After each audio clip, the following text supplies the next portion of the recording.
Dejé una oficina esquinera en Calderon Systems, un lugar que ayudé a escalar, hasta convertirlo en un gigante de $1,000 millones porque un hombre me dijo que veía lo que nadie más veía. No un título, no un currículum, sino una visión. Mi visión. Su nombre era Adrian Lockwood.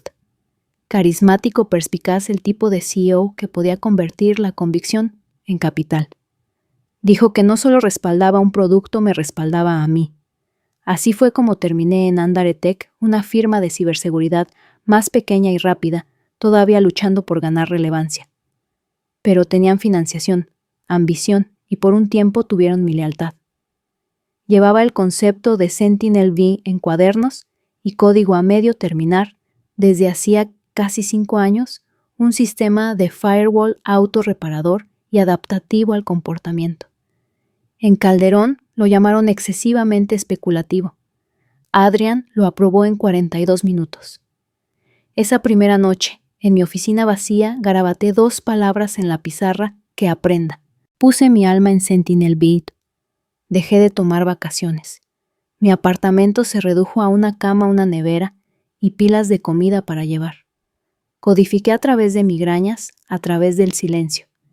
Cada vez que ese sistema funcionaba más limpio, más rápido, más inteligente, sentía algo crecer en mí. Propósito. Durante 16 meses les di todo. Y luego, sin previo aviso, me dieron una carpeta. Adrian no me miró a los ojos. Su voz era plana. Tu empleo está siendo rescindido con efecto inmediato. Parpadeé. ¿De qué estás hablando? Sentinel está ya a días de ser lanzado. Deslizó la carpeta hacia mí. Toda la propiedad intelectual desarrollada bajo el paraguas de Andare pertenece a Andare. Recibirás una indemnización y un bono de reconocimiento. Un bono de reconocimiento. Así lo llamaron. No grité. No lloré. Me levanté con la columna recta y asentí en silencio. Pero algo dentro de mí se retorció tranquilo, frío y exacto. Pensaron que estaban terminando mi capítulo. Lo que no se dieron cuenta fue que yo ya había escrito la secuela. Salí de la sede de Andare solo con una caja de cartón, una taza de café frío y una especie de claridad amarga. Los mismos ingenieros a los que había entrenado hacía un año no levantaron la vista de sus pantallas. Nadie habló, nadie se atrevió. El silencio fue más sonoro que cualquier despedida. Y sin embargo, incluso al pasar por seguridad con mi placa desactivada y dejar el edificio que había consumido casi 2 años de mi vida, no me sentí rota. Me sentí inacabada. Lo que Adrian no sabía, lo que nadie en Andare tuvo la previsión de cuestionar, era que Sentinel-V tenía 2 versiones. La que ellos creyeron poseer era bastante real. Arrancaba, simulaba, respondía. Pero era solo un espejo o una cáscara pulida que yo había permitido que reflejara la estructura más profunda que había construido debajo de la superficie. El verdadero Sentinel-V, aquel en el que había vertido mi obsesión, estaba diseñado con algo extra, algo que yo llamaba el kernel Blackroot. No era malicioso, no saboteaba ni eliminaba. Eso habría sido demasiado obvio, demasiado emocional. No, el kernel era más inteligente que eso. Simplemente observaba, registraba, informaba.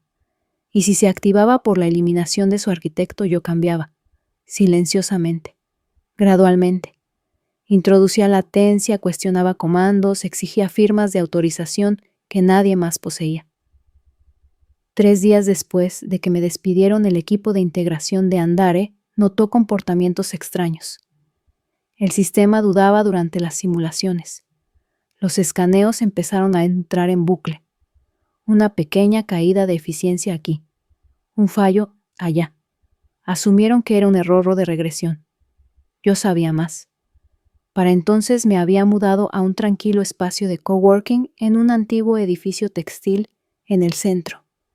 Suelos de concreto, ventanas grandes, buen café. Nadie me conocía allí. Ese era el objetivo. Mientras Andare se apresuraba a diagnosticar un sistema que creían entender, yo ya estaba delineando una hoja de ruta para algo nuevo, más limpio, más afilado y completamente independiente.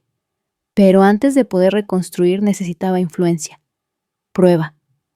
una forma de mostrar al mundo que Sentinel Field era mío, no solo en idea sino en origen. Así que contacté a la única persona que podría tener acceso a los registros internos, Natalie Wu, una ex desarrolladora junior a la que yo había mentorizado. Era brillante, pasada por alto y silenciosamente furiosa cuando me despidieron. No habíamos hablado desde mi despido, pero cuando le envié un mensaje, respondió con una sola línea: «No te lo merecías. Reunámonos esta noche». Llegué y la encontré esperando con una memoria USB y ojos que ardían con rabia silenciosa. «Ya han empezado a presentar Sentinel a los inversores», dijo. «Pero esto…» Me entregó la memoria. «Esta es tu firma. Cada archivo que creaste, cada commit, cada línea de código ligada a tus credenciales». La tomé sin decir palabra. No era venganza lo que buscaba. Todavía no. Era autoría. Y esta vez no me iban a borrar en silencio. La memoria USB estuvo intocada en mi escritorio durante 1 hora antes de abrirla. No tenía prisa, no temblaba, tenía paciencia porque el tiempo lo era todo ahora. Si algo había aprendido en mis años trabajando detrás de servidores parpadeantes y cortinas corporativas, era esto: nunca interrumpas a tu enemigo cuando cree que está ganando. Los registros que Natalie había sacado no solo eran útiles, eran quirúrgicos. Cada commit de código estaba marcado con fecha y hora ligado a mi ID interna, rastreado a través de subredes seguras que nadie más utilizaba. Había mis notas incrustadas en los comentarios, bosquejos del bucle de reconocimiento de amenazas, borradores iniciales del firewall ético que se convertiría en el rasgo distintivo de Sentinel, y incrustado en una carpeta de desarrollo, algo que no esperaba una grabación de pantalla. Mostraba mi presentación de un prototipo del módulo de comportamiento espejo en una reunión a puerta cerrada hacía casi 1 año semanas antes de que Adrian siquiera aprobara el proyecto para su despliegue completo. Eso significaba una cosa: no solo habían tomado mi trabajo, habían archivado silenciosamente mis contribuciones, las habían renombrado bajo el paraguas de un esfuerzo de equipo más amplio y me habían borrado de la narrativa. Era robo intelectual disfrazado de comunicados de prensa pulidos y boletines para todo el equipo. Adrian había convertido el trabajo de mi vida en un tema de conversación para la presentación de la Serie B de Andare. No solo había robado código, había robado crédito, visión, identidad, y el mundo lo estaba comprando. Así que dejé de observar desde la barrera. Lancé un nuevo sitio simple, elegante, anónimo al principio, sin colores llamativos, sin marca personal, solo hechos. Subí los registros, las grabaciones de pantalla y los documentos con marca de tiempo. Lo llamé Construido en Silencio. Era un manifiesto digital, tranquilo, un archivo viviente de cada paso que se dio para crear Sentinel Pinto. El titular tenía 3 palabras, antes de que lo reclamaran: sin acusaciones, sin nombres, solo prueba. Y en 48 horas el sitio explotó. Tech Twitter lo encontró primero, luego los foros de ciberseguridad, luego Reddit. Los hilos se amontonaron diseccionando los registros, comparando las marcas de tiempo internas con las notas de lanzamiento públicas de Andare. La gente empezó a hacer preguntas, ruidosas. ¿Cómo pudo un sistema con tal complejidad unirse en 6 meses si supuestamente el desarrollo comenzó después de que Grace se fue? ¿Por qué desaparecieron tantos commits fundamentales de los registros de cambios públicos? Observé desde la ventana de aquel viejo edificio textil cómo el zumbido se convertía en un murmullo de indignación. Luego, en silencio, envié un único correo electrónico, no a Adrian, no al departamento legal, sino al inversor institucional más grande de Andare, alguien a quien conocía personalmente, de una antigua mesa redonda de innovación de IBM. El asunto era simple: due diligence. El cuerpo del mensaje contenía solo el enlace a Construido en Silencio, sin amenazas, sin comentarios, solo lo suficiente para desviar su mirada. Para el lunes siguiente el calendario de Adrian estaba siendo reescrito por personas muy por encima de su nivel salarial. Los inversores estaban rodeando exigiendo explicaciones. Un miembro de la junta se hizo público en LinkedIn, refiriéndose vagamente a cuestiones serias sobre la transparencia del desarrollo. Fuentes internas susurraron a los periodistas. Comenzaron a aparecer artículos. Fuentes anónimas, supuestos denunciantes. Las palabras brecha ética y disputa de propiedad intelectual comenzaron a aparecer en los titulares. Y aún así no dije nada, porque las victorias más satisfactorias no provienen de gritar en una sala de juntas, provienen de ser innegable. Al 10º día Natalie me envió un mensaje de nuevo. Han comenzado una auditoría interna, escribió. Adrian está en pánico. Sigue pidiendo los registros de commit. Respondí con una sola frase. Ya los tenía. Simplemente nunca pensó que necesitaría explicarlos. Porque la traición a menudo viene vestida de trajes y estrategia. Pero la justicia real, llega en silencio, lentamente, con pruebas innegables y la fría inevitabilidad de las consecuencias. Adrian había jugado al juego equivocado, y yo apenas estaba empezando. Adrian pensó que el problema era externo, que podría solucionarse con una declaración, un memo cuidadosamente redactado por relaciones públicas, quizás incluso un ingeniero junior sacrificial si las cosas se ponían demasiado calientes. Pero lo que él no entendía, lo que la gente como él nunca entiende, es que la verdad no necesita un comunicado de prensa, solo necesita oxígeno. Y en el momento en que las personas adecuadas empezaron a hacer las preguntas equivocadas, su narrativa cuidadosamente construida comenzó a colapsar. El martes por la mañana los sistemas internos de Andare le bloquearon el acceso al portal de Sentinel-P. Protocolo estándar durante una auditoría de propiedad intelectual, le dijo alguien. Pero yo sabía la verdad, Silent Sentinel había cumplido su trabajo. Una de las condiciones de activación que yo había incrustado en la lógica central era simple: si mi rastro de autenticación era eliminado por la fuerza del árbol del proyecto, el sistema reclasificaría automáticamente cualquier anulación subsiguiente como hostil, incluso si provenían de cuentas de nivel ejecutivo. Adrian no solo estaba bloqueado, estaba marcado, y Sentinel, fiel a su nombre, había empezado a protegerse. Me enteré no de Natalie, esta vez, sino de una reclutadora. Ella no sabía quién era yo, simplemente quería saber si había oído algo sobre la implosión de Andare desde dentro. Sus palabras, no las mías. Aparentemente varios ingenieros senior se habían marchado en las últimas 72 horas. Uno de ellos, según los rumores, incluso había citado omisión consciente de autoría y liderazgo poco ético en su correo electrónico de renuncia. Y aún así yo no había dicho una palabra públicamente. No necesité hacerlo. Observé desde mi espacio de coworking temporal en Logan Square cómo el tráfico hacia el archivo, construido en silencio, seguía aumentando. Un pico de análisis provenía del dominio de una importante revista de tecnología de investigación. Otro de un organismo de investigación federal conocido por su interés en la ética de la IA. El mensaje se estaba difundiendo, no porque yo exigiera atención, sino porque la hice imposible de ignorar. Esa misma semana recibí una invitación formal para hablar en la Conferencia Global de Ciberseguridad en Bruselas. Sugerencia de tema: Arquitectura de la confianza, construyendo sistemas de IA que se defienden contra la explotación humana. Me reí al verlo. La ironía era quirúrgica.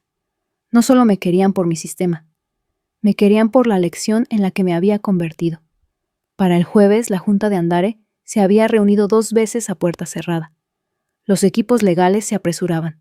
El cronograma de la IPO, según se informó, había sido congelado. El mismo producto que esperaban que los catapultara al dominio del mercado se había vuelto radioactivo.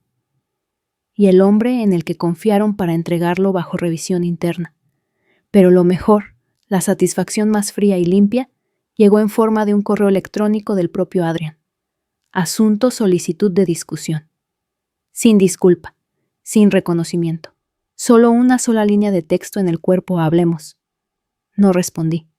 No necesité hacerlo, porque para cuando un hombre como Adrian intenta hablar ya no está negociando, se está ahogando, y yo no estaba allí para sacarlo. La reunión estaba fijada para las 4:00 p.m. de un viernes. Terreno neutral, una suite ejecutiva en el Marriott del centro. El tipo de lugar diseñado para sentirse lo suficientemente caro como para calmar los ánimos y lo suficientemente genérico como para evitar demandas. Llegué 10 minutos antes, no por ansiedad, sino porque quería elegir el asiento con la luz del sol a mi espalda. Que él entrecierre los ojos. Adrian entró 5 minutos tarde solo, sin asistente, sin asesor legal, sin pose. La corbata torcida, y por primera vez desde que lo conocía, no había arrogancia en su andar solo peso. La puerta se cerró detrás de él como la última nota de una marcha fúnebre. Intentó sonreír. Grace. No dije nada. Solo señalé la silla frente a mí. Se sentó lentamente y respiró hondo. El silencio entre nosotros era denso, pero no tenía interés en llenarlo. Quería que él hablara primero que se retorciera en el espacio que sus propias decisiones habían creado. No estoy aquí para justificar nada, comenzó. Sé que lo que hice estuvo mal. Aún así esperé. Se aclaró la garganta. Calculé mal. Pensé. Hizo una pausa buscando un apoyo que no existía. Pensé que el sistema importaba más que su creador. Que podía proteger el proyecto empujándote fuera. Incliné la cabeza. ¿Protegerlo de qué exactamente? Sus ojos bajaron, del escrutinio, de convertirse en el show de Grace Camden. Ahí estaba. La verdad desnuda y torpe. No el miedo al fracaso, sino el miedo a mi éxito. Me incliné hacia adelante tranquila pero deliberada. No protegiste el sistema, Adrian. Lo comprometiste. Intentaste amputar a su creadora y al hacerlo infectaste todo el cuerpo. Y ahora estás sangrando credibilidad. Se estremeció pero no discutió. Vine hoy por una razón, continué. No para escuchar tus disculpas, no para revivir la traición, sino para dejar esto claro: lo que construiste, tu reputación, me pertenece. Y la única forma de avanzar es según mis términos. Asintió lentamente. Entonces hablemos de términos. No. Metí la mano en mi carpeta y deslicé una hoja impresa. Sin membrete, sin preámbulos, solo condiciones. Esta no es una conversación. Esta es tu última oferta. Escaneó la página. Sus manos temblaron ligeramente en la tercera cláusula: derechos de autoría completos. Retroactivos. Públicos. No puedo revertir esto con la Junta. Ya lo hiciste, dije. Simplemente no te diste cuenta. Nos sentamos en silencio. El sol se movió detrás de mí, proyectando una sombra desigual en su rostro. Finalmente dejó el papel, exhaló y dijo: ¿Qué quieres de mí, Grace? Me puse de pie. Nada. Ya no. Lo que quiero, dije, es algo que solo yo puedo darme a mí misma. Este papel no se trata de venganza. Se trata de corrección. La historia no se reescribe sola. Los arquitectos lo hacen. No me siguió a la puerta. Simplemente se quedó allí mirando los términos que no eran negociables. Y al salir al pasillo, no me sentí reivindicada. Me sentí precisa. Porque hay una diferencia padre entre destruir a alguien y superarlo con un silencio tan poderoso que se ven obligados a pronunciar tu nombre por completo. Las puertas del ascensor se abrieron directamente a la nueva ala de IA, todo un piso acondicionado, remodelado y renombrado en 3 semanas. Mi nombre estaba grabado en la pared de cristal de la entrada Grace Camden. CTO, División de IA Comportamental. Sin fanfarria, sin ceremonia de inauguración. Solo un nombre finalmente colocado donde siempre perteneció. Mi primer acto oficial no fue un anuncio de equipo ni un discurso. Fue una purga. 3 gerentes intermedios que habían estado en silencio en cada reunión, mientras mi nombre era borrado, reasignados. El desarrollador que redirigió los registros de acceso sin cuestionar, despedido. No despedí por ir a limpiar la podredumbre. Los sistemas solo evolucionan cuando se corta la descomposición de raíz. No estaba reconstruyendo Virion Labs. La estaba limpiando. Dentro de mi nueva oficina elegante, minimalista, sin un solo centímetro desperdiciado, coloqué solo un objeto personal en la estantería. Una réplica del diagrama de arquitectura escrito a mano que había redactado por primera vez para Aegis Mind hacía 4 años, manchado por el café y la edad.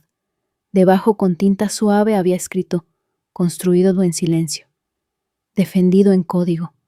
El personal comenzó a cambiar, no porque yo exigiera lealtad, sino porque yo irradiaba claridad.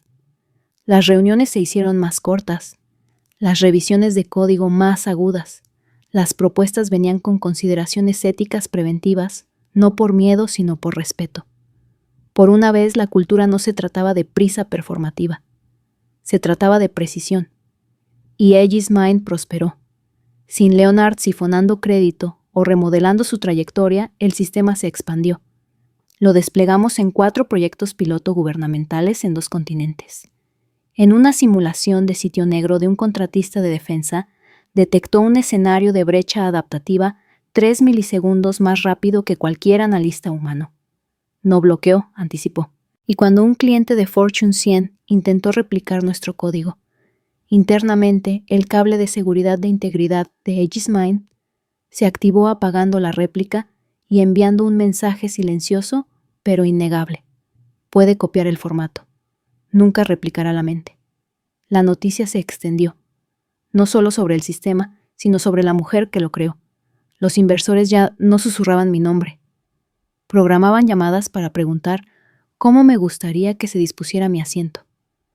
Las publicaciones solicitaron entrevistas y rechacé la mayoría. No por arrogancia, sino porque lo que tenía que decir ya estaba codificado en el sistema. Que lo estudiaran si querían respuestas. Lideré con silencio estrategia y algo mucho más potente que la ira presencia. Adrian se convirtió en un fantasma en su propia empresa. Despojado de autoridad de decisión, reasignado a un título de consultor estratégico que ni siquiera venía con una oficina. La Junta no lo destituyó, lo dejó a la deriva. Un exilio poético dentro de las mismas paredes que alguna vez gobernó. A veces lo veía en los pasillos, siempre caminando rápido, siempre con papeles en la mano, siempre intentando parecer ocupado. Nunca hablamos, nunca me miró a los ojos, y eso fue suficiente. Sin confrontación, sin regodeo. Porque el mejor tipo de justicia no necesita un mazo, solo necesita un escenario y el espacio para asegurarse de que todos vean quién ya no está en él. Y yo no ascendí, regresé, al asiento que pensaron que podían quitarme, solo que ahora no era prestado, era mío. El día que Aegis Mind fue adoptado formalmente como el estándar de ciberseguridad para el bloque financiero del Atlántico Norte, el horizonte de la ciudad bajo mi oficina se volvió borroso en tonos dorados y azules profundos. No marqué el momento con aplausos, no brindé con champán. Me quedé junto a la ventana con las manos cruzadas a la espalda y simplemente observé. Observé cómo 1000 mensajes no leídos se acumulaban en mi bandeja de entrada. Observé cómo el indicador global mostraba titulares Aegis Mind detiene, intento de intrusión, de $480 millones. El código de Camden, llamado Firewall ético de la IA.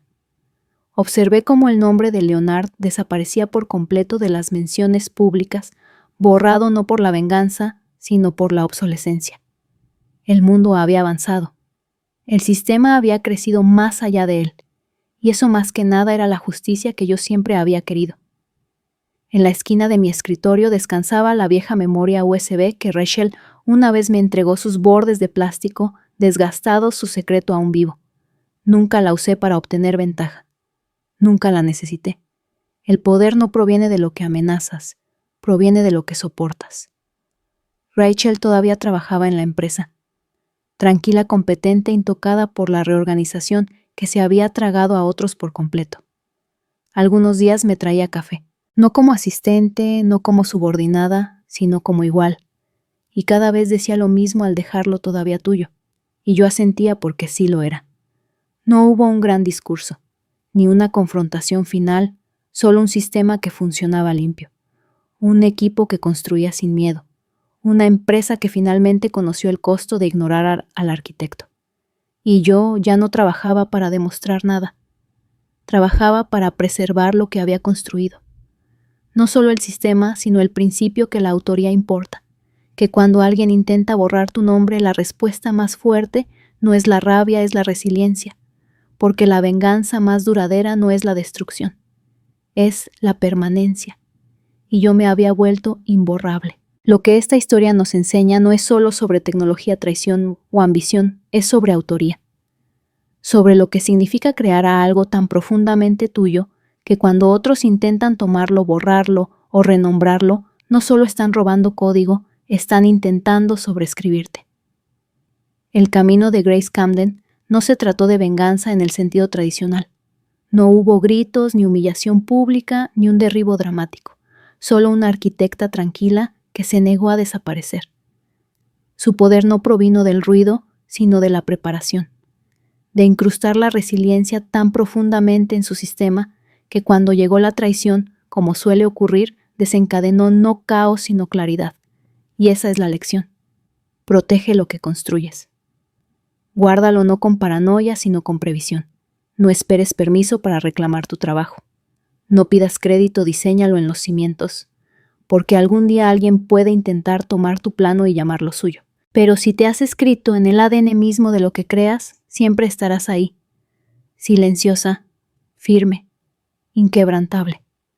Así que pregúntate, ¿qué estás construyendo ahora mismo? Un negocio, una visión, una reputación, y lo que es más importante, ¿qué salvaguardas estás implementando para que nadie más pueda reescribir tu historia? Si esta historia te conmovió, si alguna vez te han subestimado, te han pasado por alto o te han dicho que te calles, quiero oír tu voz. Deja un comentario.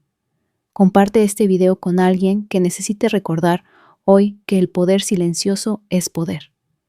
Y lo más importante, suscríbete a este canal, porque aquí contamos historias que hablan por los silenciados, honramos a los constructores y le recordamos al mundo que aquellos a quienes pasan por alto a menudo son quienes están reescribiendo el futuro. Tu autoría importa. Aduéñate de ella. Protégela. Nunca la dejes ir.